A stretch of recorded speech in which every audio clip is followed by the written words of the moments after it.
Y ahora, estas son las noticias más importantes hasta el momento.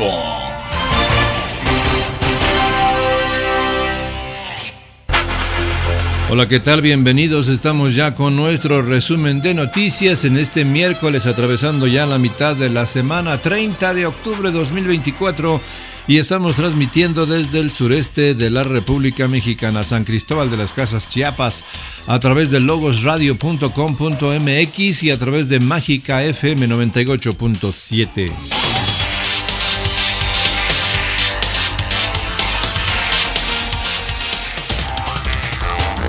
Maduro llama a Lula a pronunciarse sobre veto de Brasil a Venezuela en los BRICS. El presidente de Venezuela, Nicolás Maduro, llamó este lunes a su par de Brasil, Luis Inácio Lula da Silva, a pronunciarse sobre el veto del gobierno brasileño que bloqueó la entrada de su país a los BRICS. AFP en español tiene toda la información. De hecho, hay una ideología muy anti... El presidente de Venezuela, Nicolás Maduro, llamó el lunes a su par de Brasil, Luis Inácio Lula da Silva, a pronunciarse sobre el veto del gobierno brasileño que bloqueó la entrada de su país a los BRICS. Yo prefiero esperar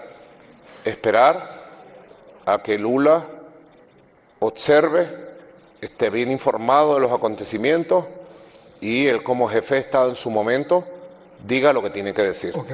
Durante su programa semanal en la televisión estatal, el gobernante venezolano evitó responsabilizar directamente a Lula y apuntó contra funcionarios de la Cancillería de Brasil por el veto ocurrido en la cumbre de los BRICS, la semana pasada en Kazán, Rusia. Itamaraty es una cancillería que conocemos bien, que siempre ha conspirado contra Venezuela, que hemos sabido llevar en las reglas de la diplomacia. Es una cancillería muy vinculada al Departamento de Estado de Estados Unidos. Viejo aliado de Maduro y de su antecesor, el fallecido Hugo Chávez, Lula ha marcado distancia con el mandatario venezolano desde su cuestionada reelección el 28 de julio, que la oposición denunció como fraudulenta. El veto respondió a una ruptura de confianza, según dijo el ex canciller Celso Amorim, asesor de Lula, al diario brasileño O Globo. Amorim sostuvo que Maduro prometió a su homólogo brasileño difundir el escrutinio detallado de los comicios, cosa que aún no hace la autoridad electoral. Maduro vaticinó que continuará insistiendo en el ingreso de Venezuela a los BRICS, bloque fundado en 2009 como contraposición al G7. Nosotros no dependemos de Brasil para nada, ni de nadie en este mundo. El gobierno boliviano desmintió el atentado a Evo Morales y afirmó que eludió un control policial. El gobierno boliviano desmintió a Evo Morales y acusó al exmandatario de armar un teatro con el supuesto atentado a tiros que sufrió a manos de policías y militares cuando viajaba por una vía del departamento de Cochabamba, bloqueado por seguidores desde hace 2 semanas. Todo Noticias nos informa. Ustedes, ¿qué vamos a hacer? Respetar. El gobierno de Bolivia desmintió el lunes a Evo Morales y acusó al exmandatario de armar un teatro con el supuesto atentado a tiros contra su vida. El ministro de Gobierno, Eduardo del Castillo, sostuvo que el incidente de los disparos se produjo cuando el expresidente intentó evadir un control antidroga de la policía. Minutos más tarde, después de haber realizado y efectuado este operativo, recién la policía boliviana se pudo evidenciar a través de los medios de comunicación y las redes sociales que la persona que se encontraba adentro de este vehículo era el señor Evo Morales. El domingo, el exmandatario de 65 años denunció en un video que su vehículo recibió 14 impactos de bala. Morales, quien salió ileso del presunto atentado en el que resultó herido su chofer, insistió en culpar a agentes del gobierno de Luis Arce, quien fue su ministro y con quien hoy está enfrentado por la candidatura de la izquierda oficialista para 2025. ¡Avanza! ¡Dale, mapache! ¡Volando! Señor Morales, estamos cansados de sus mentiras. Señor Morales, estamos cansados que le siga mintiendo al pueblo boliviano, que busque efectos extractivos, le pedimos que deje de bloquear al país, que diga al pueblo boliviano qué estaba escondiendo en sus vehículos, por qué no quiso reducir ante la presencia de la policía boliviana. Según la autoridad, la policía le hizo señas a uno de los vehículos de la caravana de Morales para que redujera la velocidad, pero el chofer desatendió la orden. Relató además que desde uno de los autos realizaron disparos a los policías y atropellaron a un uniformado. Tras el incidente, el presidente Arce ordenó una inmediata y minuciosa investigación. Morales desmintió a su vez como falsa y mentirosa la versión del jefe de la cartera de gobierno sobre el control antidrogas que desencadenó en el incidente de disparos, al mismo tiempo que exigió su renuncia y la del ministro de Defensa. Y se ha demostrado. El incidente agravó aún más la tensión en Bolivia. Desde el 14 de octubre, cientos de seguidores de Morales bloquean las vías de Cochabamba para exigir el fin de la persecución judicial contra su líder. Informe desde Beirut. Israel bombardea 3 edificios residenciales en Sidón, Líbano. Israel volvió a atacar a Sidón, una localidad al sur de Beirut, la capital libanesa. Al menos 8 personas murieron tras el colapso de 3 edificios residenciales en la urbe, que se ha convertido en un centro de acogida para decenas de miles de familias desplazadas del sur del Líbano. Los equipos de rescate buscan entre los escombros a varias personas reportadas como desaparecidas. La corresponsal en Beirut, Etel Bonet, amplía la información a través de France 24 en español. Israel amplía su campaña de ataques aéreos a la ciudad de Sidón, que se encuentra a unos 60 kilómetros al sur de Beirut y que es la segunda localidad más habitada, que se ha convertido también en centro de acogida para decenas de miles de familias desplazadas del sur del Líbano.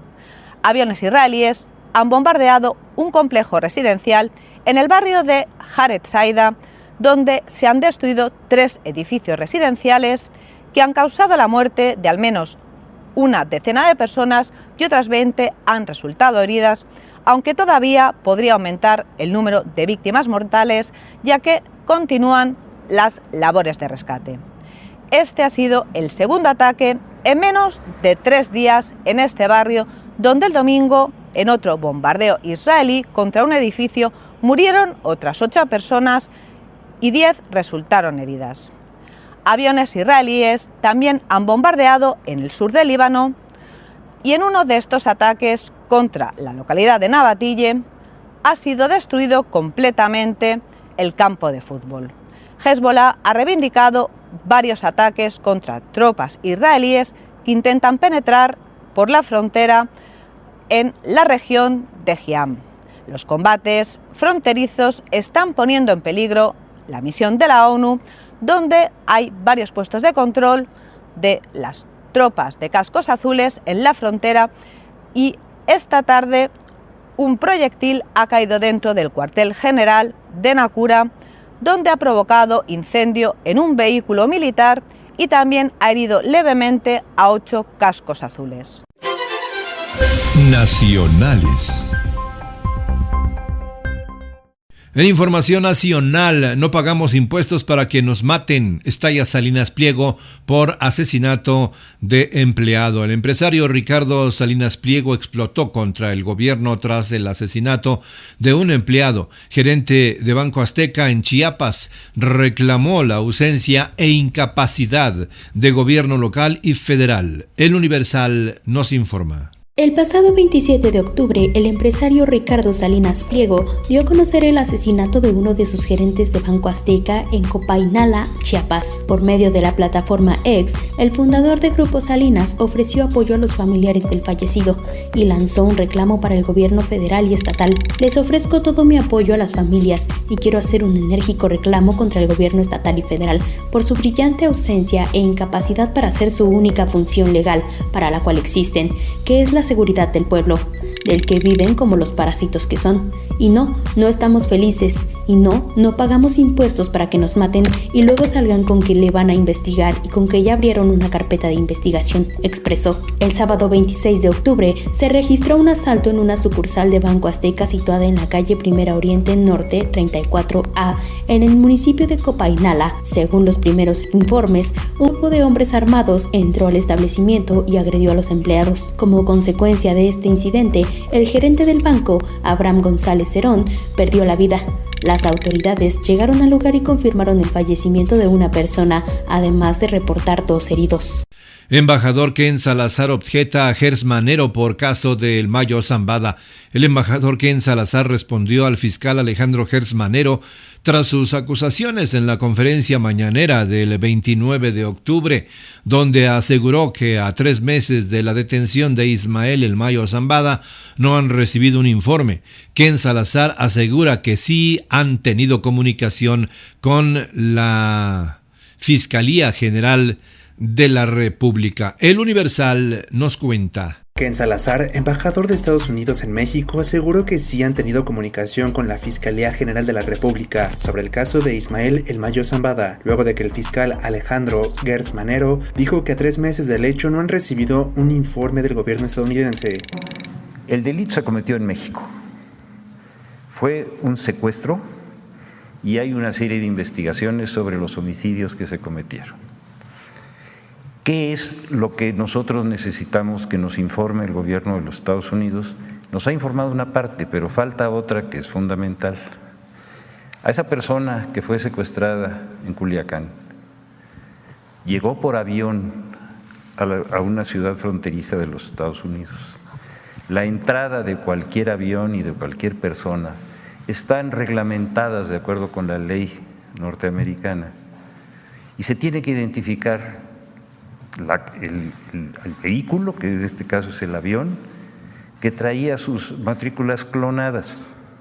Se tiene que identificar fundamentalmente al piloto. ¿Por qué? Porque ningún piloto, ningún avión puede llegar a un aeropuerto fronterizo de los Estados Unidos si no llena una serie de requisitos. Esos requisitos son obligatorios para todos. Eso es lo que les estamos pidiendo, que nos digan por qué llegó en un avión clonado, porque fue clonado en los Estados Unidos. Segundo, ¿por qué no fue detenido el piloto en esas condiciones? Porque no hay un protocolo que nos diga cómo entró. Que nos den todos esos datos que son útiles, pero no son fundamentales. Es decir, el secuestro está probado y nosotros tenemos toda la información y se ha hecho pública, usted la conoce. Y en ese sentido creo que ellos tienen la obligación de darnos esa información. En conferencia de prensa en la nueva embajada de Estados Unidos, el embajador Salazar mostró documentos de la comunicación, entre ellos del secretario de Estado Antony Blinken. Investigaciones tienen que seguir y van siguiendo, pero ahí estamos en esta comunicación con el gobierno de México. Para mí me sorpresa tanto que no se puede decir victoria del pueblo de México, victoria de Estados Unidos, resultado del trabajo que hemos llevado, así como nos respetamos por los últimos 3 años. Es lo que les puedo decir, no lo puedo decir más francamente. Llamado de auxilio. Médicos mexicanos en Cuba levantan la voz desde las tinieblas de la dictadura. Médicos mexicanos fueron enviados a realizar su residencia a Cuba. Mandan un llamado de auxilio desde las tinieblas de la dictadura comunista que ahorca a la isla. Cuba enfrenta la peor crisis energética de su historia. Una nota de Rubén Mendoza de Azteca Noticias. Cuba enfrenta la peor crisis energética de su historia. La incapacidad del régimen del dictador Miguel Díaz-Canel para proveer a la población de un servicio tan básico como la luz ha dejado al país a oscuras. Mira, este es la fuerte fuera del hospital. Nada más está prendido de que ese foco con la planta. Ahí es urgencias. En algún lugar ahí de la oscuridad está la entrada. Nada más los consultorios adentro tienen luz. Mira, y ya. Es la narración de uno de los 300 médicos residentes mexicanos que están haciendo una especialidad en Cuba y al mismo tiempo dando atención médica en distintos hospitales de la isla. Desde hace una semana, la falta de energía eléctrica y de lo elemental para vivir los tiene desesperados. Empezamos el día viernes 18, yo estaba de guardia en el hospital en urgencias atendiendo pacientes, cuando repentinamente, aproximadamente a las 11 de la mañana, hubo un corte de energía eléctrica. Estuvimos sin internet, sin luz, sin agua, sin gas. Pero eso no es todo. Doctoras y doctores mexicanos están pidiendo auxilio porque también están padeciendo de lo más elemental, que es agua potable y comida. Estamos pidiendo que nos den apoyo para salir del país vía aérea hasta que pues exista una solución al problema de energía eléctrica para poder tener los medios básicos y tener lo mínimo de derechos humanos. Tener agua potable para tomar, no tenemos ni agua. Acá todas las especialidades quirúrgicas casi no se opera, casi no hay material, entonces, siéndote bien honesta, en ese aspecto estamos deficientes de esa parte.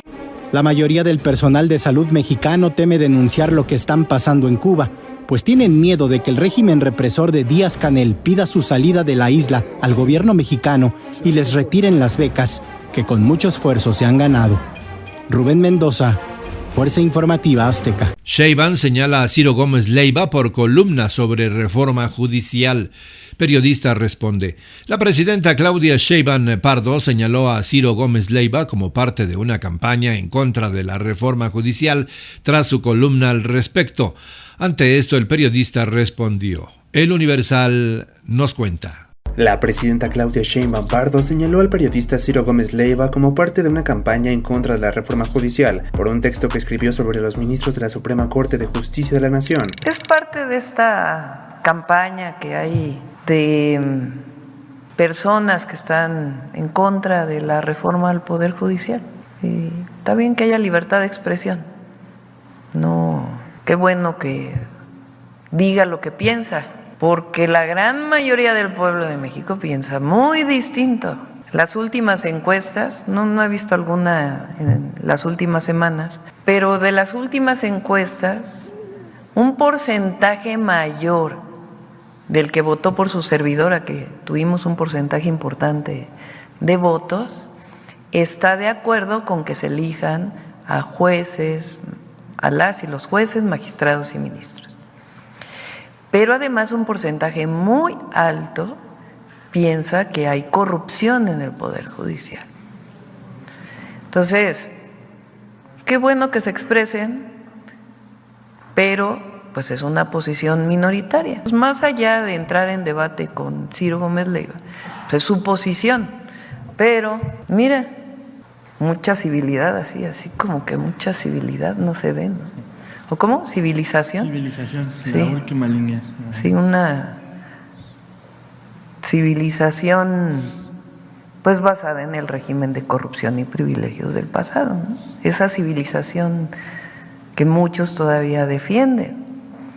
Ahora no sé si tengan por ahí cuánta gente está de acuerdo en que se elijan Entonces, pero bueno, que viva la libertad de expresión. En tanto, durante su noticiero matutino en Radio Fórmula, el periodista Ciro Gómez Leiva negó que estuviera exiliado en Madrid y aseguró que ya comenzaron los calificativos hacia su persona. Esto después de que la presidenta lo señalara de ser parte de la campaña contra la reforma judicial, a lo que Ciro Gómez Leiva retomó que la pregunta parecía estar malintencionada y de mala leche. Se recupera un estilo muy usado durante el gobierno de Andrés Manuel López Obrador, hacer una mala lectura de algo que uno dijo o escribió, convertirla en una lectura tramposa y hacerle una pregunta a la presidenta, señaló. El periodista ratificó que era una mala lectura de su columna y dijo: yo en ningún momento asumo como frase mía que los ministros sean la última línea de defensa de una civilización. Resaltó que 44% del electorado ve en los ministros la última línea de defensa y enfatizó era la opinión de un sector poblacional y no una personal. Ellos, no yo, indicó. Asimismo, calificó como mala leche que hicieran señalamientos a su residencia actual en Madrid, España. Estatales. En información estatal, localizan cadáver en estado de putrefacción en un terreno baldío en Chiapa de Corzo.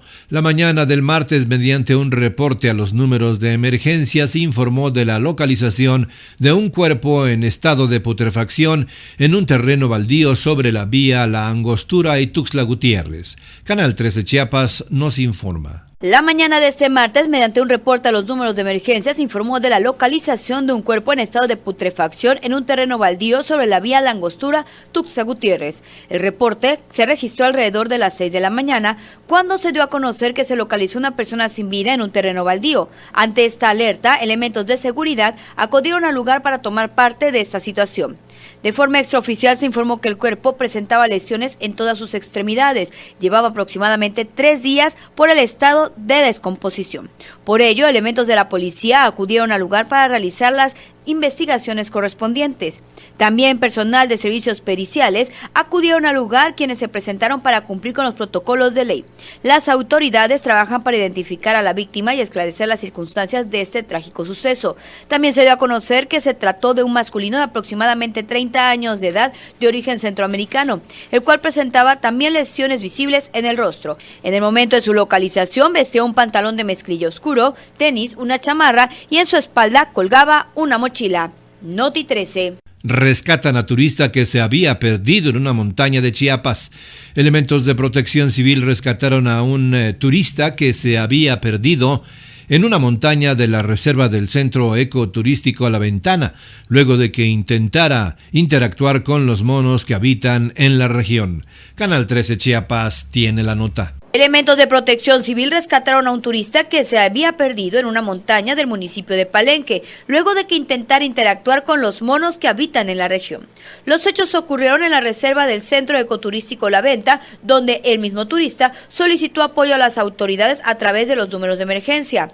Según se informó, Jules Debay, de 21 años de edad y originario de Bélgica, se encontraba en la reserva cuando comenzó a seguir a un mono, pero a su vez perdió de vista el camino por donde ingresó. Cuando reaccionó, ya estaba perdido al interior de la montaña. Como pudo, caminó hacia lo más alto y fue ahí donde pudo encontrar señal telefónica, por lo que pidió apoyo a las autoridades para poder ser rescatado. Noti 13. El último adiós a Abraham González, gerente asesinado en Copainalá, Chiapas. Se llevó a cabo el funeral de Abraham González Cerón, gerente de Banco Azteca, que fue asesinado en Copainalá. Este último adiós tuvo lugar bajo un clima de demanda de justicia por parte de sus familiares. Óscar Hernández nos informa a través de Azteca Noticias. Tristes, llenos de incertidumbre y cansados por la inseguridad en Chiapas, familiares y amigos velaron y sepultaron a Abraham González Cerón. Nos aterroriza todo esto, porque ya no vivimos tranquilos, estamos así ya como que con miedo, ¿verdad? Y pues ahí solamente Dios para nosotros. El sábado lo asesinaron en Copainalá, en la sucursal de Banco Azteca, de la que era gerente.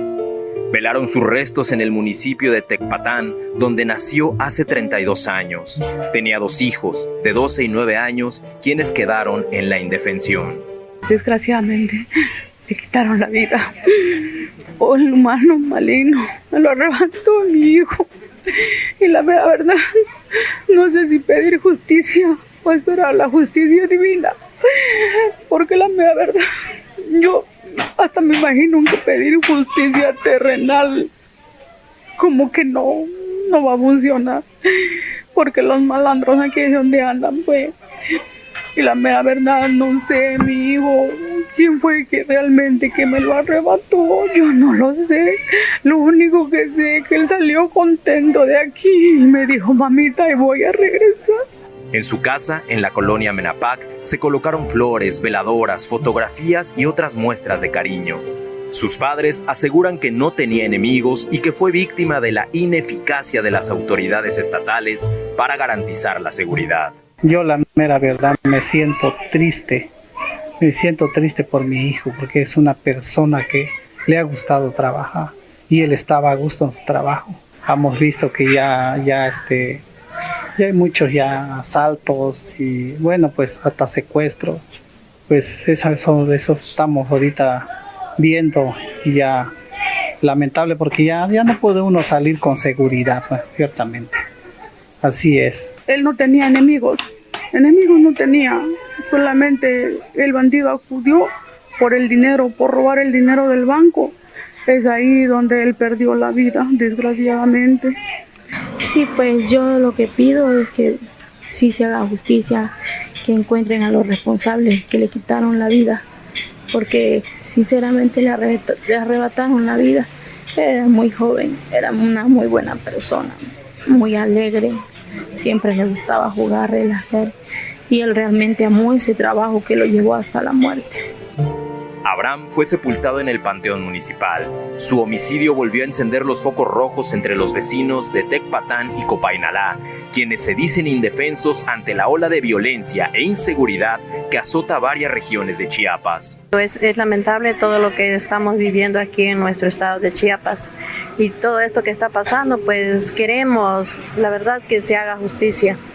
Sí, pues le tememos ya la inseguridad, ya no nos sentimos tranquilos porque salimos de la casa, pero más no sabemos si regresamos o ya no regresamos. A veces hasta por miedo ya no lo dicen. Y como nosotros, aunque viéramos algo, nosotros no podemos decirlo porque lo único que vamos a salir, capaz que nos maten. Elementos del ejército mexicano son los que hacen recorridos. De la autoridad estatal, responsable de garantizar la seguridad ciudadana, nada se sabe. Confianza ya no hay como antes. Y ahorita hasta ya cualquierita entra a robar en los changarros. Como hoy me está avisando una señora que ahí abajo entraron a su changarro y le robaron su único 10,000 pesos. Oye, ¿y de las autoridades qué se sabe? Nada. Desde Tecpatán, Chiapas, Óscar Hernández Bonilla, Fuerza Informativa Azteca. Locales.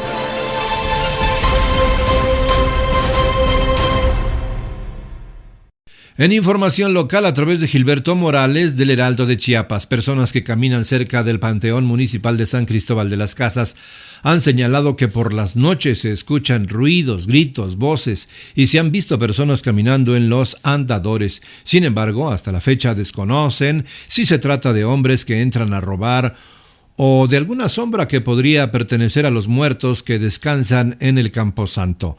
Afirman que en muchas ocasiones se han visto sombras caminando en los andadores. Al realizar un recorrido en el interior, los cuidadores mencionaron que sí han visto gente caminando. Al respecto, Ramón Guillén, velador del Panteón Municipal de San Cristóbal de las Casas, en entrevista dijo: Noche, su nombre para el registro. Ramón Guillén. ¿Usted es el vigilante de aquí del panteón? Exactamente. ¿Cuántos años lleva trabajando? Voy a hacer 6 años. 6 años. Oiga, ¿es cierto que mucha gente dice que en el panteón espantan o lo ven sombras ahí corriendo? Coméntanos algo de eso. Pues automáticamente, pues sí, porque es panteón. Automáticamente yo soy el vigilante, subo a recorrer todo lo que es el panteón municipal. Se ha visto a veces sombras. Ah, sí. Se ha visto a veces. Hay ruido pues, pero a veces ya no le hacen caso. Porque sabiendo que ya están descansando. Sí. ¿No le da miedo? Pues no. No. ¿Usted solo trabaja acá? Hay otro compañero. Ajá. Pero hoy le tocó descanso. Cuando toca solito, pues está solito. Igual. Cuando está el otro compañero, tenemos que subir los dos. ¿A los dos juntos? Sí. ¿Y ha escuchado, por ejemplo, ruidos, alguna risa o algo? No, risas no, simplemente ruidos. Ruidos y sombras. Ajá. Porque es cualquier municipio. Sí. Pero de ahí para allá no. ¿Usted cree en Dios? Sí. ¿Es fuerte entonces? Ajá. Bueno. Y a través de Miguel Ángel García de Logos Radio tenemos esta entrevista con el síndico municipal. Habla de los trabajos dentro y fuera del Panteón Municipal de San Cristóbal de las Casas. Muy buenas tardes, estamos aquí en el área del Panteón Municipal y nos hemos encontrado al síndico. ¿Su nombre es? Jorge Alejandro Ruiz Hernández, síndico municipal. Se está llevando a cabo una actividad tanto dentro como fuera del Panteón Municipal en San Cristóbal de las Casas. Es correcto, es parte de las primeras acciones que está haciendo nuestro gobierno para cumplirle a la ciudadanía. Es un tema de panteón. La presidenta comentaba que tiene muchos años que no se le había dado una manita de gato. Ahorita se le está dando una manita de tigre, digamos. Vemos que también están haciendo murales en esta zona. Es correcto. Está por medio de Juventud. Y estos murales son en alusión al próximo Día de Muertos y como pueden constatar ustedes son murales bonitos, es arte urbano, vaya. ¿Qué viene para ya estas festividades que ya están a nada de celebrarse en San Cristóbal? Pero también cómo se prepara el ayuntamiento municipal ya para este cierre de año que vienen las festividades de Navidad y etcétera. Pues hay que atacar los puntos poco a poco.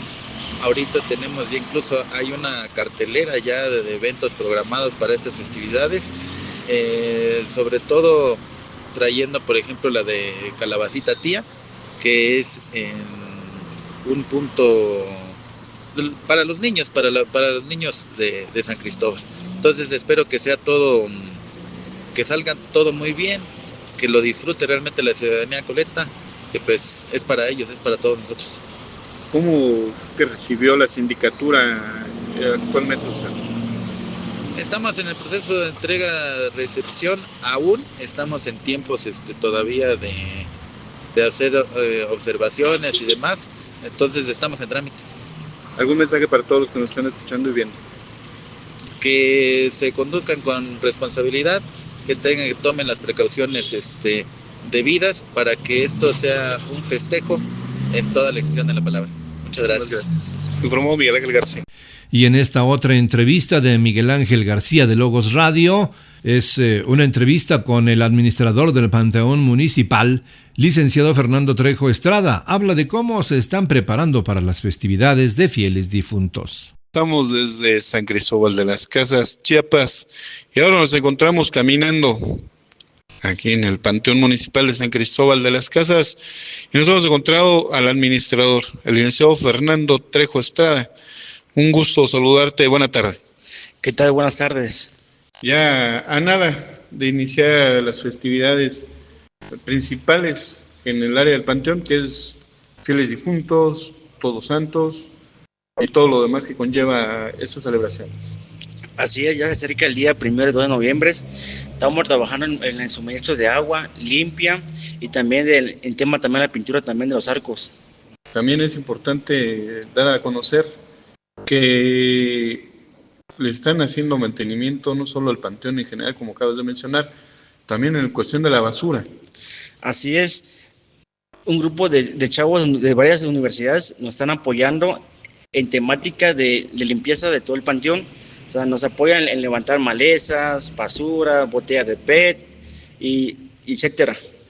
Las capillas principales, como la iglesia que se encuentra dentro del panteón, ¿cómo ustedes la están llevando y sobrellevando para poder mantenerlo en buen estado?